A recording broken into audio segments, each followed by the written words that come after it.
Hello dear students. आज हम start करने जा रहे हैं accounting standard 17 for segment reporting. Let's see accounting standard 17। अब जो अकाउंटिंग स्टैंडर्ड अपना 17 है, ये किस चीज का है? सेगमेंट रिपोर्टिंग का। अब एएस 17 के अंदर सेगमेंट रिपोर्टिंग में क्या क्या चीजें पढ़ने हैं, सेगमेंट वाइज किसी बिजनेस को किस तरह से अकाउंटिंग करनी होती है, रिपोर्टिंग करनी होती है, ये सारी चीजें हम इसमें पढ़ेंगे। तो segment reporting CMA inter group 2 में सेगमेंट रिपोर्टिंग, ठीक है। देखो, किसी भी बिजनेस के अंदर अगर मैं बात करूं तो टू टाइप ऑफ सेगमेंट्स होते हैं। किसी भी सेगमेंट्स को हमें दो तरीके से बांटना होता है। First is called business segment. Business segment.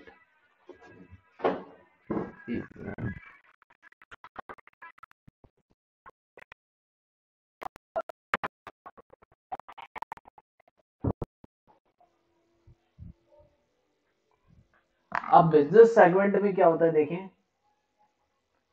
एक तो बिजनेस सेगमेंट बन जाता है, दूसरा बनता है हमारा geographical segment.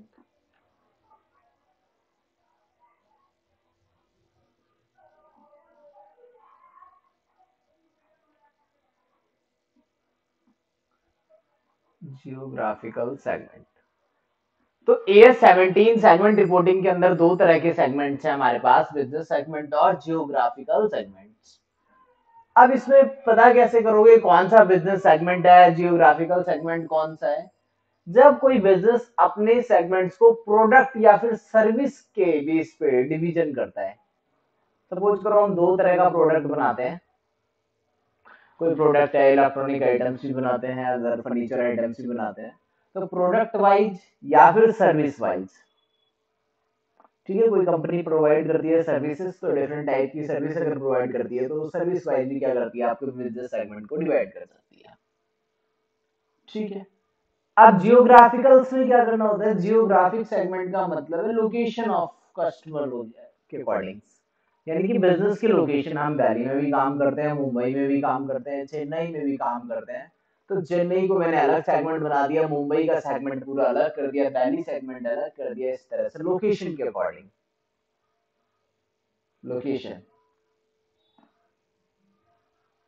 According to location, जब भी हम अपने बिजनेस को सेगमेंट करते हैं तो geographical segment, according to product और सर्विस करते हैं तो बिजनेस सेगमेंट, ठीक है। इस चैप्टर में हमें पढ़ना है सेगमेंट रेवेन्यू क्या होता है, सेगमेंट एक्सपेंस क्या होता है, सेगमेंट रिजल्ट क्या होता है, ये सारी चीजें। देखो, अब किस चीज से कैसे क्या क्या चीजें हैं, डेफिनेशंस की अगर मैं बात करूं। First point is segment revenue. Segment revenue, अगर किसी सेगमेंट की मुझे रिवेन्यू पता करनी है बिजनेस की, जियोग्राफिकल्स की, तो कैसे करोगे आप? तो क्या करना है, सेगमेंट रिवेन्यू निकालने के लिए कुछ फॉर्मूलाज हैं। फॉर्मूला क्या, डेफिनेशन भी कह सकते हैं। First one is direct revenue, जो डायरेक्ट सेगमेंट ने अर्न किया। फिर एलोकेटेड। एलोकेटेड मतलब पूरी कंपनी की थी, वो डिफरेंट डिफरेंट सेगमेंट में डिस्ट्रीब्यूट की गई, एलोकेट की गई, एलोकेटेड। और last one is inter segment. एक न्यूमेरिकल क्वेश्चन 2018 में आया हुआ है, वो मैं अभी सॉल्व करा दूंगा, इंटर सेगमेंट रिवेन्यू। तो इन तीनों को अगर जोड़ दें तो क्या बन जाएगा हमारा? सेगमेंट रिवेन्यू बन जाएगा। क्या चीजें छोड़ देनी है, क्या क्या नहीं लेना, याद रखना। इसमें से क्या क्या चीजें नहीं लेना आपको सेगमेंट रिवेन्यू में, एक्सेप्ट एक्स्ट्रा ऑर्डिनरी आइटम्स को छोड़ देना है। एक्स्ट्रा ऑर्डिनरी आइटम छोड़ देने हैं। फाइनेंस इनकम और इंटरेस्ट इनकम को भी छोड़ देना है। फाइनेंस इनकम नहीं लेनी और इंटरेस्ट इनकम भी नहीं लेनी इसमें, इंटरेस्ट इनकम। बाकी सेगमेंट वाली डायरेक्ट रिवेन्यू ले लेंगे, एलोकेटेड भी ले लेंगे और इंटर सेगमेंट्स भी ले लेंगे। नेक्स्ट पॉइंट देखते हैं, सेगमेंट रिवेन्यू के बाद अगर सेगमेंट एक्सपेंडिचर की बात करें तो क्या करते हैं? Segment expenditure. Segment expenditure calculate करना भी काफी आसान है, कोई दिक्कत नहीं है। सेगमेंट एक्सपेंडिचर जब भी आपको कैलकुलेट करना पड़ेगा तो सेम फॉर्मूला ही बनेगा जैसे ऊपर बना था, direct expense plus allocated on segment expense plus inter segment।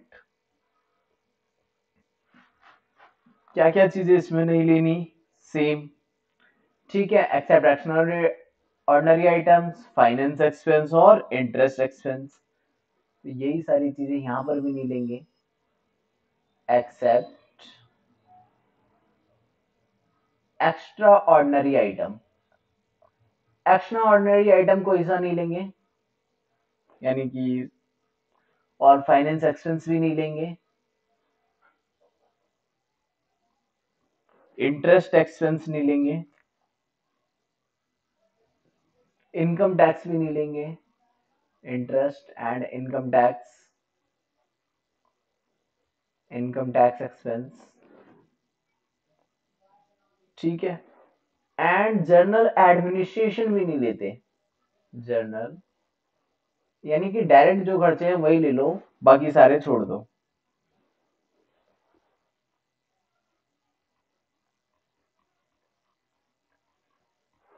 ठीक है, तो सेगमेंट एक्सपेंस में इतनी चीज आती है। अगर कोई बात करेगी सेगमेंट रिजल्ट, थर्ड चीज होती है इसके अंदर सेगमेंट रिजल्ट। अभी इन सबकी डेफिनेशन पढ़ लेंगे, एक बार फॉर्मूला देख लें। सेगमेंट रिजल्ट की अगर मैं बात करूं तो सेगमेंट रिजल्ट क्या होता है हमारा,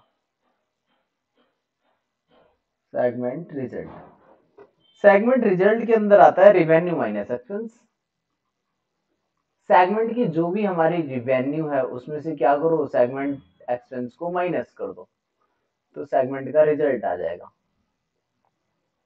ठीक है, बहुत सिंपल सा ईएस है, जनरली थ्योरी आती है, ट्रू फॉल्स की क्वेश्चन इस ईएस से पूछे जाते हैं, कोई बहुत टफ चीज नहीं आती। फोर्थ, सेगमेंट एसेट्स क्या होते हैं हमारे, अगर आपको निकालना पड़े सेगमेंट एसेट्स, तो सेगमेंट एसेट्स निकालने के लिए जितने भी अपने ऑपरेटिंग एसेट्स हैं किसी सेगमेंट के, यानी डायरेक्ट वाले जो एक सेगमेंट यूज कर रहा होगा, operating assets in any segment, plus इसके अलावा जो डायरेक्टली एट्रीब्यूट किए गए हैं बिजनेस की तरफ से, directly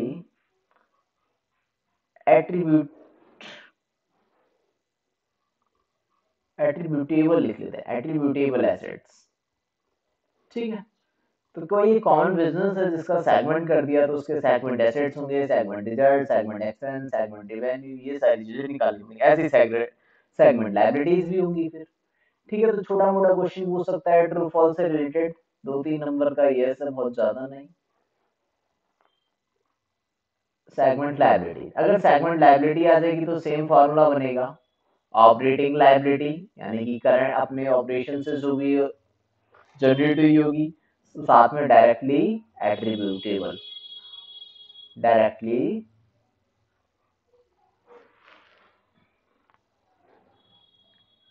attributable liabilities.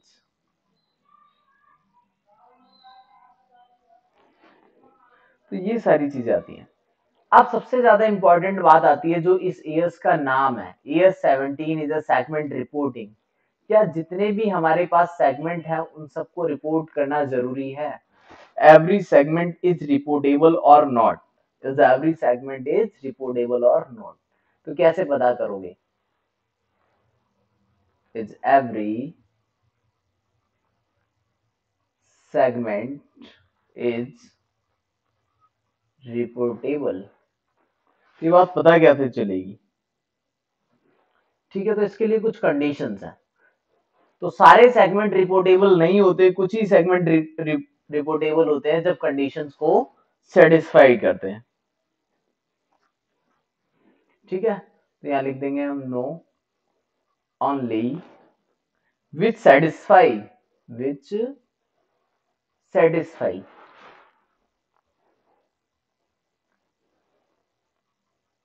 Any one of the following condition, any one of the following condition. अब मैं कुछ कंडीशंस लिखूंगा जो सेटिस्फाई कर देगा, वो सेगमेंट क्या बन जाएगा, रिपोर्टेबल हो जाएगा, वो रिपोर्टेबल सेगमेंट होगा, बाकी नहीं होंगे। तो फर्स्ट कंडीशन में यहां पे लिखता हूं, देखो condition number first, segment revenue अगर आपकी किसी भी, एसआर लिख देते हैं, एसआर मींस सेगमेंट रिवेन्यू, अगर किसी भी सेगमेंट की रिवेन्यू ग्रेटर देन और इक्वल टू है, ग्रेटर देन और इक्वल टू है, ग्रेटर देन भी है एंड इक्वल टू भी है, किसके, 10% of total revenue, 10% of total revenue. Option वाले क्वेश्चंस बनते हैं इसमें सिंपल, तो सिंपल किस पे क्लिक करना है, कोई सेगमेंट तभी रिपोर्टेबल होगा जब किसी सेगमेंट की रिवेन्यू, जिस सेगमेंट की भी revenue greater than equal to होगी 10% ऑफ द टोटल, खत्म बात। Total revenue means total company की रिवेन्यू का, अगर एक कंपनी है उसके 4 सेगमेंट है, जिस सेगमेंट की इनकम 10% से ज्यादा होगी वही रिपोर्टेबल होगा, बाकी नहीं होगा, सेकंड कंडीशन। ठीक है, रिवेन्यू मींस सेल्स होता है, याद रखना, रिवेन्यू मींस टोटल रिसिप्ट्स। दूसरा सेगमेंट रिजल्ट है, ये तो segment revenue, segment revenue, revenue अलग चीज है, ठीक है, और सेगमेंट रिजल्ट अलग चीज है। रिजल्ट बोलेगा तो इसका मतलब प्रॉफिट की बात कर रहा है, सेगमेंट रिजल्ट, तो ये रिपोर्टिंग तभी होगी जब ग्रेटर देन इक्वल टू होगा 10% of the total segment profits, ठीक है ना, same 10% of the total profit, total profit का अगर 10% होगा तो क्या हो जाएगा, ग्रेटर देन इक्वल टू, तो रिपोर्टेबल हो जाएगा। थर्ड देखते हैं फिर, सेम एसेट्स में, या तो एसेट चेक कर लो, अगर किसी भी सेगमेंट की एसेट्स ग्रेटर देन और इक्वल टू हो गई 10% ऑफ द टोटल एसेट्स, 10%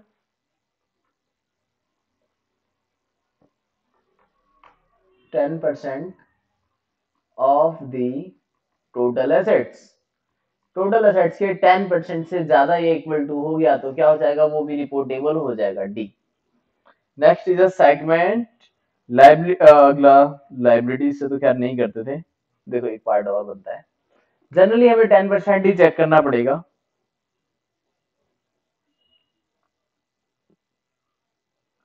एक पार्ट और बनता था यहाँ पर, 75% of external revenue, external revenue should be reported, should be reported, अगर 75% कहीं बाहर से इनकम आती है, एक्सटर्नल रिवेन्यू आती है, तो should be reported.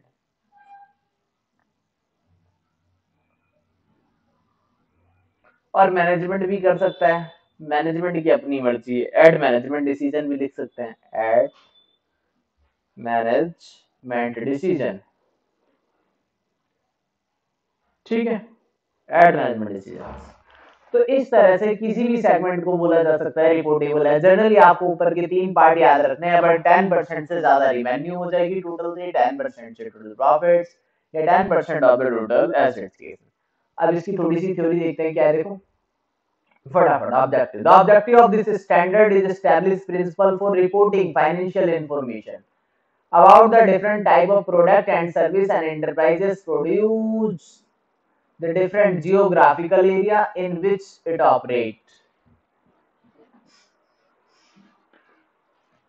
Such information help users of financial statement.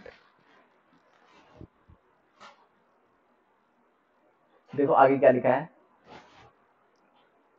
better understand the performance of the enterprises, better assess the risk and return, और लास्ट पर is make more inform judgments, ठीक है। अब इसमें हमारी काम की बात देखो क्या है, many enterprises provide group of products and service और operate in geographical areas, are subject to different rate of probability भी, अपॉर्चुनिटी फॉर ग्रोथ डिफरेंट होती है, future prospects and risk information about different type of product and service of an enterprises and its operation in different geographical area. तो इसको क्या बोलेंगे हम, often called segment बोलेंगे। segment information is relevant of assessing the risk and return, diversify हो जाएगा, multi location हो जाएगा, टाइप ऑफ जो भी प्रोडक्ट बना रहे हो, type of service different different हो जाएंगे, डिफरेंट डिफरेंट लोकेशन हो जाएगा, तो क्या हो जाएगा हमारा सेगमेंट डिफरेंट हो जाएगा, ठीक है। बाकी इसमें क्या करना है देखिए, डेफिनेशन पे बात करूं अगर मैं बिजनेस सेगमेंट की, तो आप business segment is engage in providing an individual product और सर्विस और ग्रुप ऑफ रिलेटेड प्रोडक्ट और service that is subject to risk and returns are different होंगे। रिस्क और रिटर्न्स क्या है, डिफरेंट होंगे दोनों के, तो क्या होगा, बिजनेस सेगमेंट होगा। Nature of the product and service पे डिपेंड करेगा, nature of the production process पे डिपेंड करेगा, टाइप और क्लास ऑफ कस्टमर पे भी डिपेंड कर सकता है कि इस एरिया में कस्टमर दूसरी तरह के हैं, कहीं पे कस्टमर दूसरी तरह के होंगे।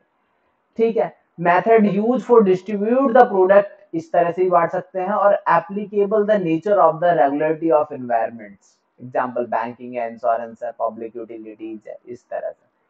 अगर मैं जियोग्राफिकल बात करूं तो जियोग्राफिकल सेगमेंट क्या होता है, देखो इसमें लिखा होगा a distinguished component of an enterprises and engage in providing product or service within a particular economic environmental and that is subject to risk and returns that are different from those of component operating in other economical environments। ठीक है, यानी economical environment change हो जाता है, boundary change हो जाते हैं, जब एरिया अलग अलग हो जाता है तो हम उसको क्या बोलते हैं, जियोग्राफिकल सेगमेंट। ठीक है, बाकी इसमें कुछ खास बात नहीं है, सिंपल सा याद रखना है, एक तो जियोग्राफिकल सेगमेंट है, दूसरा हमारा ठीक है बिजनेस सेगमेंट है।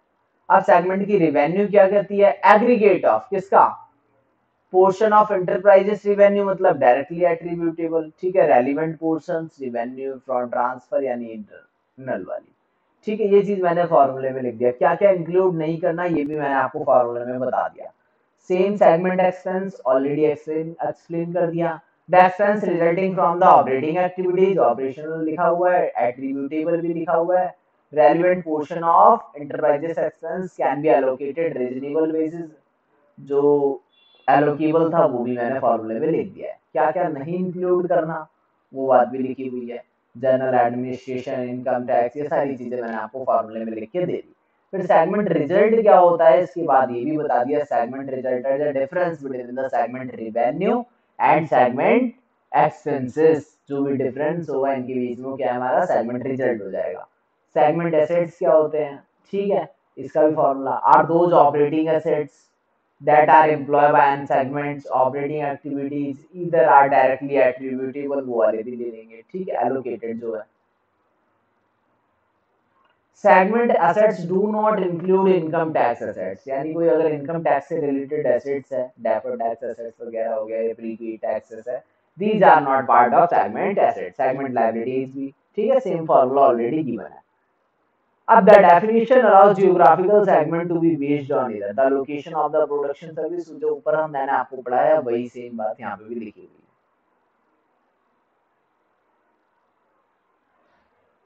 अगला टॉपिक इसमें भी यही आता है, बस इस अकाउंटिंग स्टैंडर्ड में और कुछ नहीं है, छोटा सा अकाउंटिंग स्टैंडर्ड है, बिल्कुल सिंपल सा अकाउंटिंग स्टैंडर्ड है। Identify reportable segment, reportable segment को identify, primary and secondary segment reporting formats क्या क्या होगा।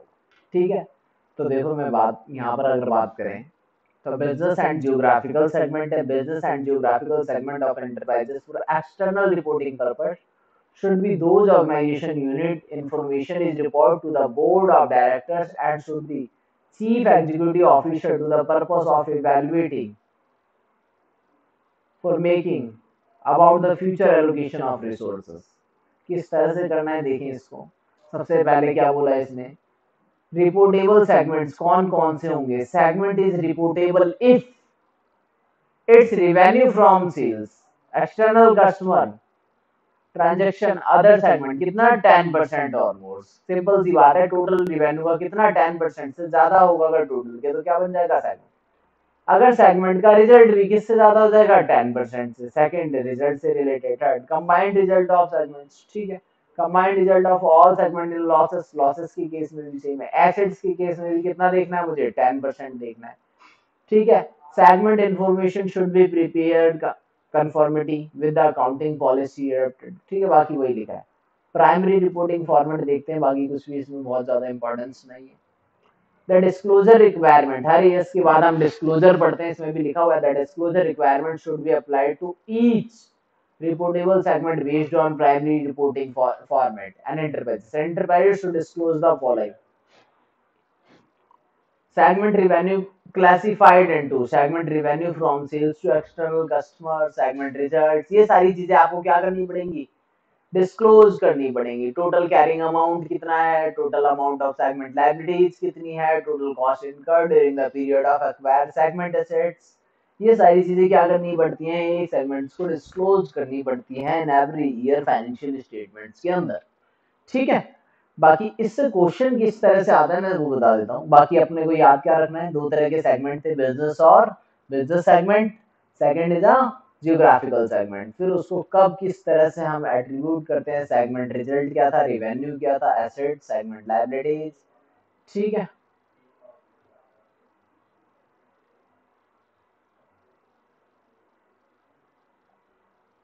बाकी इससे किस तरह का क्वेश्चन आता है वो देखते हैं, एक मिनट।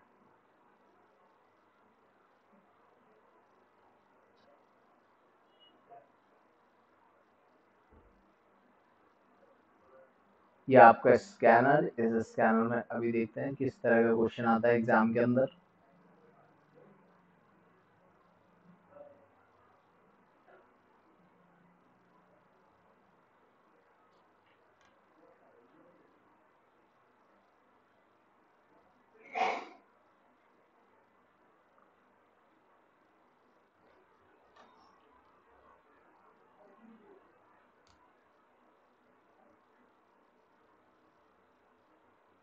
देखो क्वेश्चन क्या आया हुआ है, कहता है enterprises operate through 6 segment, name A B C D E F, the relevant information about these segment are given in the table. किसी कंपनी के सेगमेंट की इंफॉर्मेशन आपको गिवन है, segment A B C D E F, segment की revenue भी given है आपको 550, 250, 150, 50, 50, 1050 टोटल। इंटर सेगमेंट सेल्स भी गिवन है, 100 की, 100 की, 50 की, 200 की, 50 की और 500। सेगमेंट का प्रॉफिट भी गिवन है, सेगमेंट एसेट्स भी गिवन है, रिजल्ट भी आपको गिवन है। Identify the reportable segment, reportable segment को क्या करना है, सिर्फ आइडेंटिफाई करना है। क्वेश्चन ने और कुछ भी नहीं पूछा, बिल्कुल सिंपल सा क्वेश्चन आया हुआ है एग्जाम के अंदर। इस क्वेश्चन में और कुछ भी नहीं है, बहुत सिंपल सा क्वेश्चन आया है।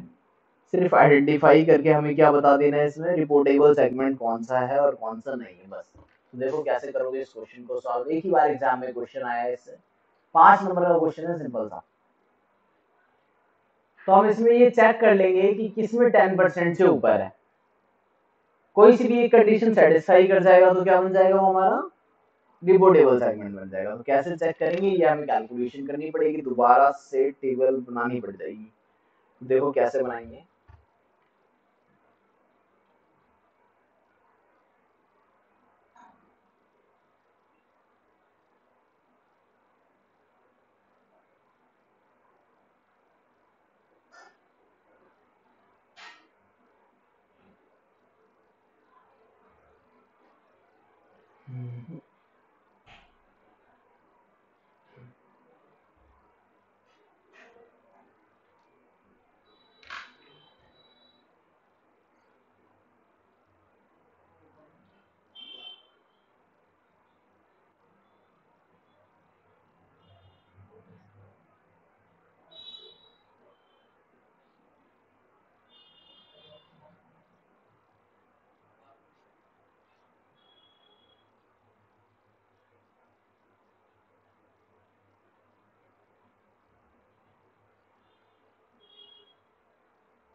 Segment A B C D और ई एंड एफ। ठीक है, तो ये हमारे छह के छह सेगमेंट हमने लिख लिए। सबसे पहले हम लिख लेते हैं सेगमेंट की रिवेन्यू कितनी है। सेगमेंट की रिवेन्यू, रिवेन्यू गिवन है हमें एक्सटर्नल सेल से गिवन है, पहले में तो कुछ नहीं है, एक्सटर्नल सेल्स से गिवन है, पहले में कुछ भी नहीं है। दूसरे में है 550, फिर है 250, देन 150, 50 और last one is 50 and total की बात करें तो गिवन है 1050। फिर है इंटर सेगमेंट, इंटर सेगमेंट की बात करें तो फर्स्ट में गिवन है ए में 100, फिर सेकंड में भी 100, फिर 50 और 200 ब्लैंक है फिर, और लास्ट में भी 50 है। अब टोटल कर लेते हैं इसका एक बार कि टोटल रिवेन्यू कितनी है। देखो टोटल रिवेन्यू कैसे निकालोगे, ए की 100 आ जाएगी, ऐसे बी की निकाल लेंगे 550 और 100 650, 300, फिर 350 एंड 50 और 50 50 100। तो इसका टोटल आ जाएगा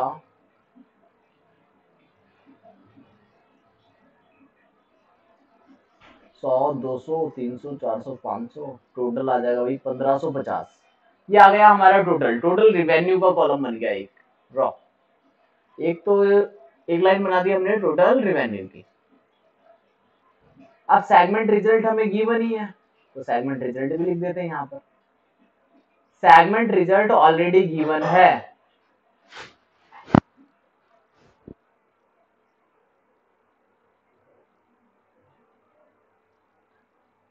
सेगमेंट रिजल्ट में फर्स्ट में लॉस दे रखा है 90 का, देन 25, 5 का लॉस, 15 का लॉस, 5 का प्रॉफिट है।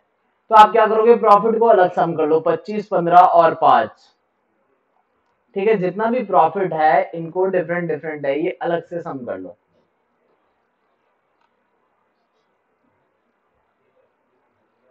Segment wise 25 plus 15 plus 5 45। एक मिनट,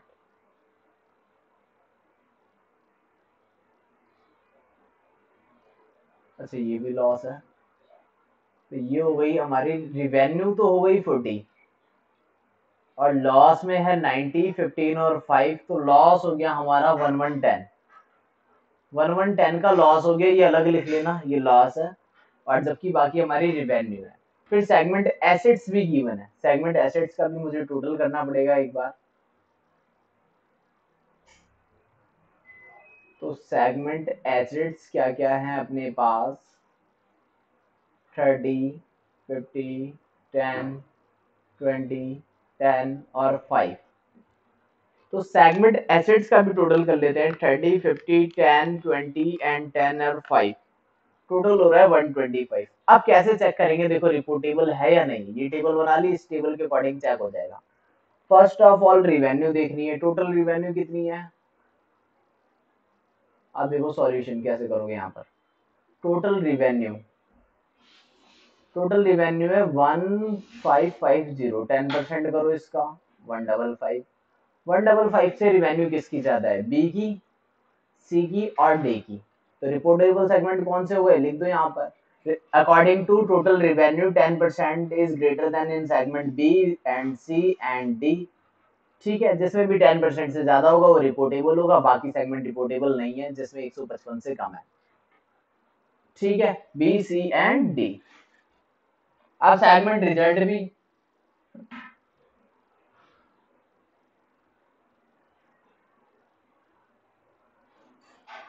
सेगमेंट रिजल्ट। अब सेगमेंट रिजल्ट लॉस के केस में कितना है 1110 और प्रॉफिट की केस में कितना है 40। लॉस के केस में है 1110 और प्रॉफिट के केस में है 40। तो लॉस 110 है, इसका भी 10% करो 11, ये लॉस। और प्रॉफिट कितना है 40, 10% करो 4। अब बताओ सेगमेंट में लॉस के अकॉर्डिंग, जिसमें लॉस 11 से ज्यादा हो, 11 से ज्यादा हो जिसके अंदर लॉस, तो सेगमेंट ए और segment D. According to loss segment A and D is a reportable, जिसमें लॉस 11 से ज्यादा हो, 10% ऑफ टोटल लॉस है। तो अकॉर्डिंग टू लॉस के अकॉर्डिंग ए और डी। अब इनकम के अकॉर्डिंग, जब लॉस भी गिवन है, ठीक है, अब इस केस में इनकम में अगर मैं नेट रिजल्ट की बात करूं तो वो लॉस ही निकलेगा, प्रॉफिट तो निकलेगा नहीं। नेट रिजल्ट की बात करूं तो क्या निकलेगा, लॉस। तो इस केस में मुझे ये वाली चीज चेक करने की जरूरत नहीं है, क्योंकि बिजनेस में टोटल ओवरऑल तो लॉस है, ओवरऑल तो लॉस है, लेकिन इस वाले लॉस का ही देखेंगे, नेट लॉस का नहीं देखेंगे हम। 10% जो 110 आया है आप उसी से चेक कर लोगे। और प्रॉफिट के केस में सिर्फ उसी सेगमेंट को रिपोर्टेबल बताएंगे जिसमें सबसे ज्यादा प्रॉफिट है, यानी कि बी। तो B A and D, the segment are reportable according to result. अब लास्ट सेगमेंट एसेट्स की बात करते हैं। सेगमेंट एसेट टोटल मेरे पास 125 है, इसका मैं 10% कर लूंगा, 10% इक्वल टू 12.5 ओनली, जिसके पास भी 12.5 और इक्वल टू होंगे, equal to and greater than, A में भी है, बी में भी है, और यहाँ सी में डी में भी है, ए में बी में एंड डी में, तो A B and D the segment are reportable, खत्म। ठीक है, अकॉर्डिंग टू रिजल्ट। तो ये यस और कुछ भी नहीं है, रिपोर्टेबल सेगमेंट निकालना आना चाहिए, जनरली कुछ नहीं आता। छोटा मोटा क्वेश्चन कभी कभी रिवेन्यू निकालने के लिए आ जाए तो फॉर्मूला लगा देना, ये मैंने आपको फॉर्मूला बताया हुआ है यहाँ पर। ठीक है, रिपोर्टेबल से पहले मैंने जो फॉर्मूला लिखवाया था, कहाँ गया, ये रहा। ठीक है, डायरेक्टली रिवेन्यू एलोकेटेड और इंटर सेगमेंट ऐड ऑन कर देना, सेगमेंट रिवेन्यू, ये सेगमेंट एक्सपेंस आ जाएगा। ठीक है, जनरली रिवेन्यू और एक्सपेंस गिवन होगा तो रिजल्ट पूछ लेगा, 2-4 नंबर का क्वेश्चन इस टाइप से सेगमेंट से आ जाता है, और कुछ भी नहीं है सेगमेंट के अंदर, बिल्कुल सिंपल सा कंसेप्ट है। ठीक है, तो इसके अलावा देखते हैं भाई एक और ए साथ के साथ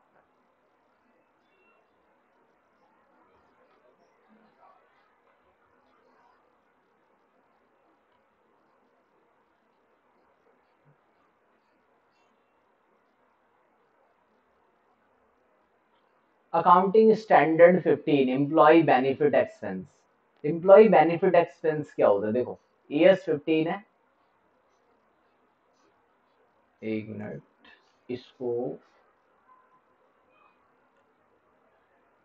ठीक है, एएस 15 किससे रिलेटेड है हमारा, एम्प्लॉय बेनिफिट एक्सपेंस से। तो इस एएस में क्या करना है, देखें,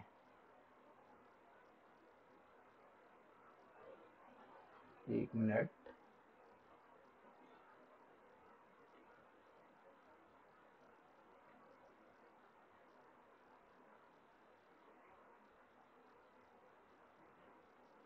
तो एम्प्लॉय बेनिफिट एक्सपेंस, जैसे ये एएस पढ़ा हमने, तो इसका मतलब है कि एम्प्लॉय से रिलेटेड बात करेगा, एम्प्लॉय को जो भी बेनिफिट देते हैं लाइक सैलरीज। तो AS 15 employee benefit deal with the all form of employee benefits. ठीक है, एम्प्लॉय बेनिफिट सैलरी में आपने इनकम टैक्स के अंदर पढ़ा है कि एम्प्लॉय को क्या क्या चीजें दी जाती है एक एम्प्लॉयर की तरफ से, तो ये सारी चीजें हम इसमें पढ़ेंगे। ठीक है, consideration given by enterprises in exchange of the service rendered by the employee, ये सारी चीजें आपने सैलरी के चैप्टर में इनकम टैक्स में पढ़ी थी। As 15 does not deal with the inventory compensation, में नहीं डील करता बस। ठीक है, तो देखें एप्लीकेबिलिटी ऑफ एएस 15, एएस 15 की एप्लीकेबिलिटी क्या होती है। As 15 come into effect from 1 अप्रैल 2006 में आया था, एप्लीकेबल ऑफ लेवल 1 में एंटरप्राइजेस, कुछ रिलैक्सेशन दी होगी फिर उन्होंने, तो देखें क्या क्या था इसके अंदर। एएस 15 वहीं लगता था लेवल 1 में, enterprises, those enterprises whose turnover for the last preceding financial year more than 50 crore, जिसकी टर्नओवर 50 करोड़ से ज्यादा थी, they also include any holding and subsidiary company of the same। ठीक है, तो एम्प्लॉय बेनिफिट्स में क्या क्या आता था, एप्लीकेबल कहाँ होता है ये बता दिया, जहां पर 50 करोड़ से ऊपर हो। अब एम्प्लॉय बेनिफिट्स क्या क्या होते हैं। ES 15 an employee is defined, employee कौन है, वो में provide service to an entity, full time दे या पार्ट टाइम करे, परमानेंट करे, कैजुअल हो या टेम्परेरी हो, सारे के सारे एम्प्लॉय हैं। ठीक है, कैजुअल और टेम्परेरी इक्वल भी क्या मान लिया, एम्प्लॉय मान लिया। इस 15 also include director and other management personnel under the definition of the employee में कवर कर लिया इसने। ठीक है, तो एम्प्लॉय कॉन्ट्रैक्ट्स वगैरह क्या क्या होते हैं, रिलेशनशिप बनेगा। एम्प्लॉय कॉन्ट्रैक्ट्स क्या होते हैं, इंडिविजुअल और considers employee are legal, tax, society, security purpose. ठीक है, तो इस तरह से there is a huge amount of direction provide by the employer and the necessary tools have been provided by the employers. कुछ शॉर्ट टर्म बेनिफिट्स भी होते हैं। शॉर्ट टर्म बेनिफिट्स क्या होते हैं, short term benefit those benefit which are payable within 12 month after the end of period which the service was rendered, जब भी आपने सर्विस दी है वहां से 12 मंथ तक। ठीक है, and expense are accounted straightforward as no actual assumptions requirement to measure the cost। short term benefit are classified into 4 category। देखो, first is a regular period benefit, अब सारी वही चीजें आएंगी जो आपने पढ़ रखी हैं, सैलरी एंड वेजेस। कंपनसेशन में क्या दिया, सिक लीव और एनुअल लीव। ठीक है, बोनस, पीरियड, प्रॉफिट्स वगैरह। नॉन मॉनेटरी बेनिफिट्स में medical insurance, house medical insurance करा दिया, हाउस वगैरह दे दिया, ये सारी चीजें पड़ी थी, रेंट फ्री अकोमोडेशन वगैरह, ठीक है। पोस्ट एम्प्लॉयमेंट बेनिफिट क्या होते हैं? पोस्ट एम्प्लॉयमेंट बेनिफिट मतलब कि एम्प्लॉयमेंट खत्म होने के बाद the accounting treatment and disclosure for post employment benefit plan relay upon whether it is defined contribution or defined a benefit plan. तो defined contribution plans क्या होते हैं देखें, are the post employment benefits in which enterprises fixed contribution देगा, तो उसको defined contribution कहेंगे, into separate fund will no obligation to pay any amount in future. Under this plan, the actuarial and investment risk fall upon the employee as they might be chance the benefit will be less, क्योंकि fix कर रखा है, ठीक है ना। Defined contribution plan बोलते हैं इसको। और the assets will be insufficient to meet the expense benefit. Second में क्या बोला है, डिफाइंड बेनिफिट प्लान्स के अंदर are the post employment benefits which are not covered by the defined contributions में, डिफाइंड नहीं करा कुछ ना कुछ दे देंगे। Under this plan the actuarial and investment risk fall upon the employer and a very detailed actuarial calculation is performed to determine the charges. तो यहाँ पर कैलकुलेशन होगी, यहाँ पर कैलकुलेशन नहीं होगी। जब भी डिफाइंड कंट्रीब्यूशन होगा मतलब पहले से ही कैलकुलेट है ऑलरेडी, और डिफाइंड बेनिफिट्स होगा तो कैलकुलेट करना पड़ेगा। अदर लॉन्ग टर्म बेनिफिट्स भी हैं, कुछ लॉन्ग टर्म पेड लीव वगैरह है, जो भी अदर लॉन्ग टर्म सर्विसेज हैं, लॉन्ग टर्म डिसेबिलिटी बेनिफिट्स हैं, प्रॉफिट बोनस वगैरह है, employee after 12 month, these are called long termination benefit. Retirement पे क्या मिलेगा? Termination benefit are those benefit which result in people an enterprises decision to terminate an employee. Employee को हटाने के लिए जो भी benefit, employee to accept voluntary reducer in exchange of the benefit like payment under VRS, voluntary retirement scheme, ये भी पढ़ा हुआ आपने इनकम टैक्स के अंदर। Termination benefit have to recognize by an enterprises as a liability of an assets only when a detailed formal plan for the termination is approved and a reliable estimate can be made of the obligation to be paid, ठीक है। तो termination पे जो benefits मिलेंगे उसको क्या कह देंगे हम? Termination benefits. अकाउंटिंग ट्रीटमेंट क्या करना है, किस तरह से हमें इसकी अकाउंटिंग करनी पड़ती है, ये हमारा काम है इसके अंदर। तो अकाउंटिंग ट्रीटमेंट की अगर मैं बात करूं, तो the accounting treatment for the employee benefit must be recognised in the balance sheet में होनी चाहिए। आपकी कहां पर होना चाहिए? Recognise in the balance sheet of the company. The amount to be recognised at defined benefit liability should be the net total of the following amount. Defined benefit liability है तो कंट्रीब्यूशन वाली नहीं, डिफाइंड वाली। Present value of the defined benefit obligation to the balance sheet minus any past service cost not yet recognised minus. Second, fair value at the balance sheet.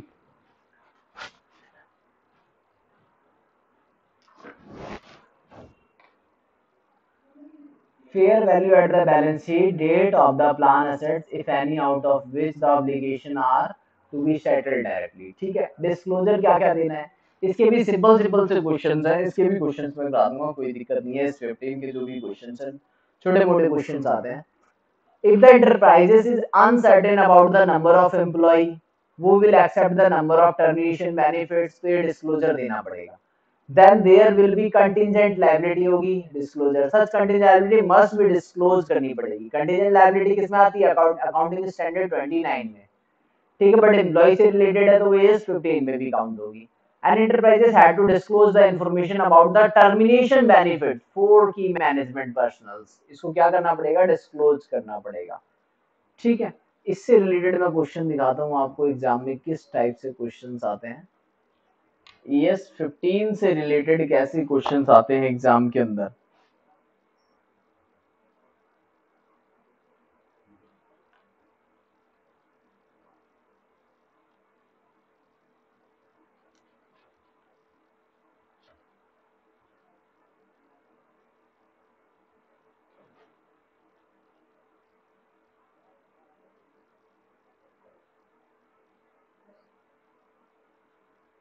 देखो ये रहा, कहता है Lakshmi bank has follow the policy for retirement, contribution of pension fund is made based on actuarial valuations at the year end in respect of employee who have opt to pension scheme। Second, पहले ही देख लेते हैं first part का। क्या लिखा है, as the contribution to pension fund is made to actuarial basis every year therefore the policy as per the AS 15, ये बात वहां पे भी लिखी थी। सेम वही, एक्चुरियल वैल्यूएशन करेगा तो ईएस 15 में कवर है। Contribution to the gratuity fund में is made based on actual valuation, actuarial valuation at the end. देखो यहाँ पर क्या लिखा है, as the contribution is being made on annual basis to gratuity fund on the actuarial basis, तो according with ES 15।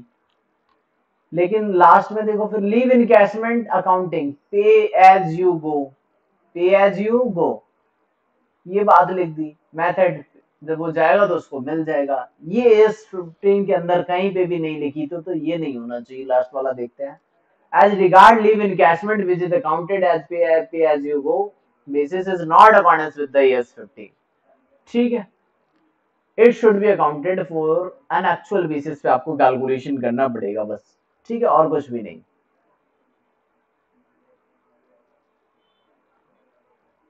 थोड़ा सा क्वेश्चन आया था और कुछ भी नहीं है।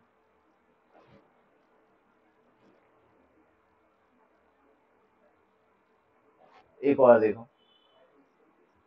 2014 में भी क्वेश्चन आया है, 3 नंबर का क्वेश्चन आया है, स्टेट द डिस्क्लोजर, डिस्क्लोजर बताओ ES 15 में क्या देने पड़ेंगे। अभी अभी हमने रीड करा, देखें ES 15 के अंदर ये रहा, if the enterprises is uncertain about the number of the employee who will accept the number of termination benefit, there will be a contingent liability, such contingent liability must be disclosed as per the provision।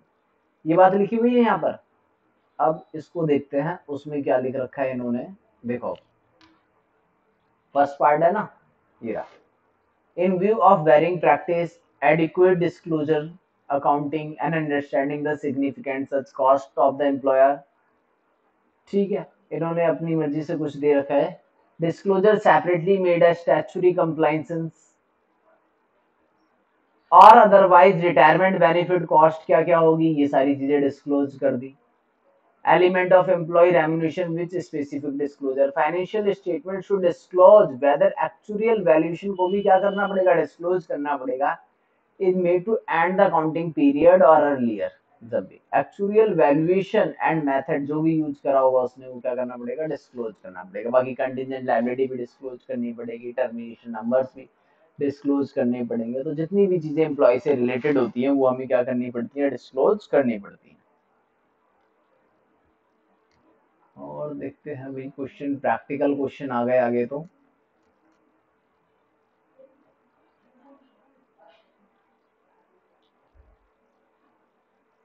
Practical question में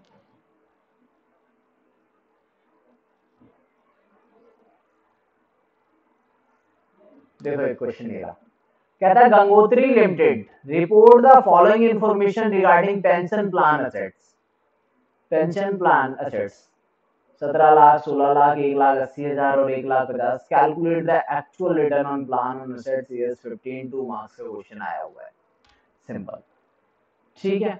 तो जो अभी हम वहां पे formula पढ़ा था, fair market value of plan assets, उसमें से लेस कर देना था fair market value of plan asset पिछले साल वाला, तो कितना एडिशनल करना पड़ेगा, 1 लाख दे रखा है, ये दोनों डिफरेंस दे रखे हैं। 31 मार्च 2015 को 17 लाख है, 1 अप्रैल को कितना था, 16 लाख, यानी 1 लाख करंट ईयर का। रिटायरमेंट बेनिफिट 180 एम्प्लॉयर का कंट्रीब्यूशन 150, 180 में से 150 हटा दो तो एम्प्लॉय को कितना, उसकी तरफ से कितना गया, 30,000, ठीक है। तो 1 लाख ये वाला और 30,000 ये वाला, 1 lakh 30 actual return on plan assets. Actual में क्या रिटर्न दिया आपने उसको, सिर्फ 1 लाख 30,000, सिंपल। 16 लाख तो पहले से ही वैल्यू थी, 17 लाख करंट ईयर में, यानी 1 लाख करंट ईयर का। बेनिफिट पेमेंट टू रिटायर्स कितना मिल रहा है, 180, एम्प्लॉयर का कंट्रीब्यूशन कितना है, 150, तो उसकी तरफ से कितना 30 और 1 लाख, 1 लाख 30,000।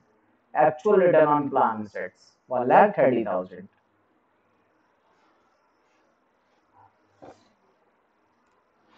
और इससे रिलेटेड क्वेश्चन क्या हो सकता है,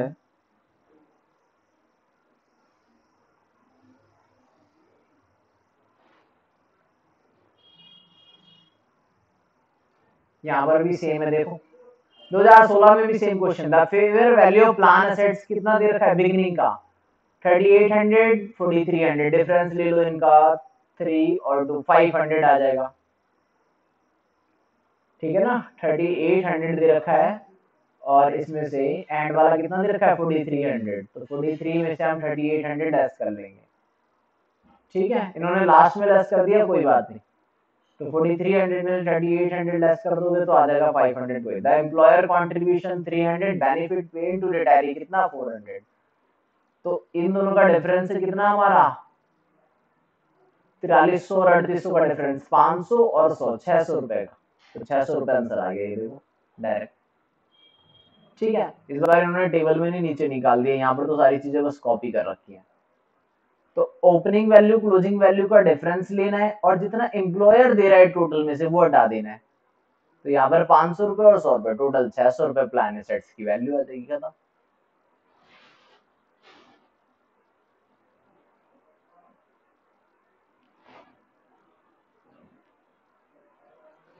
ये देखो एक और question, fair market value Rolta limited report this following information, pension plan assets है। Fair market value pension plan assets opening की 6 लाख क्लोजिंग की 9 लाख, 3 लाख रुपए आ जाएगा, 3 लाख रुपए यहाँ से आ जाएगा, 195 और 150 डिफरेंस ले लेंगे इसका 45 345 आंसर आ जाना चाहिए इसका। देखते हैं क्या हुआ, इसकी ज्यादा है क्या। अच्छा एक्चुअल रिटर्न इस बार दे रखा है, एक्चुअल रिटर्न दे रखा है तो